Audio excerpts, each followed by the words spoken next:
otro día, y estás en el cielo, lluvia no me despertó poquito, pero via regno, benedicio diavolo, Bonjour. Alors on va parler un petit peu du transport en 2015, l'expérience de transport, et on va parler un petit peu des véhicules. Donc on est dans un monde aujourd'hui où les choses sont de plus en plus connectées. On a tous un téléphone dans la poche et de plus en plus qui se connectent à Internet.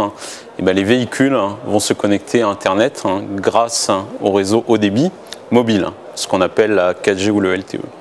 Alors, à quoi ça sert tout ça? On va essayer de changer l'expérience utilisateur quand il est dans un véhicule. Ça veut dire quoi? Ça veut dire tirer parti en fait de longues heures auxquelles on a parfois à faire face quand on est dans des bouchons ou sur des longs trajets. Donc on va bien sûr pouvoir se distraire, on va pouvoir regarder des vidéos, on va pouvoir regarder des films, mais là où aujourd'hui on arrive avec son CD ou son DVD, on va pouvoir aller chercher ce contenu directement dans le nuage ou dans le cloud, donc faire ce qu'on appelle la vidéo à la demande, où on va pouvoir récupérer le contenu de la maison. Donc si vous avez enregistré un match de foot sur votre box préférée, vous pouvez le regarder dans votre véhicule. Alors on a parlé de distraction et le conducteur alors dans tout ça. Bon, alors déjà il est content parce qu'il a de quoi occuper ses passagers, donc il peut se concentrer sur sa conduite, mais on va également lui amener des services, donc des services notamment de navigation, l'aider à se déplacer, l'aider à dire comme on le fait aujourd'hui avec des GPS où il faut aller, amener à ça de l'information qui est un peu plus enrichie sur l'information de trafic, ça aussi ça commence à arriver aujourd'hui, mais également lui permettre de chercher des endroits sur des thématiques, donc où est-ce que je peux trouver un cinéma, où est-ce que je peux trouver un distributeur d'argent, où est-ce que je peux trouver une station-service, en utilisant de l'information qui est disponible et rafraîchie en permanence sur le réseau. On va pouvoir également, et là les choses deviennent plus intéressantes, se servir du véhicule pour remonter de l'information au réseau. Par exemple, c'est quoi l'état d'humidité de la route? C'est quoi la vitesse moyenne à un endroit? On va en temps réel avoir l'information de ce qui se passe sur le réseau routier pour pouvoir l'agréger et la fournir aux autres utilisateurs.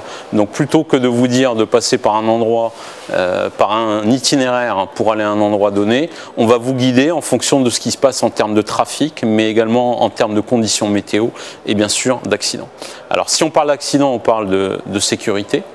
Alors qu'est-ce qu'on va avoir en termes de sécurité? La sécurité où en cas d'accident on va pouvoir transmettre avec votre accord bien sûr préalable de l'information comme une vidéo de ce qui se passe à l'intérieur du véhicule, enregistrer un petit peu ce qui s'est passé dans les secondes avant l'accident, s'il y a une caméra à l'extérieur du véhicule un peu l'environnant, envoyer un message, préparer en fait une intervention des services de secours, soit parce qu'il y a un blessé, soit simplement parce qu'il y a une panne mécanique.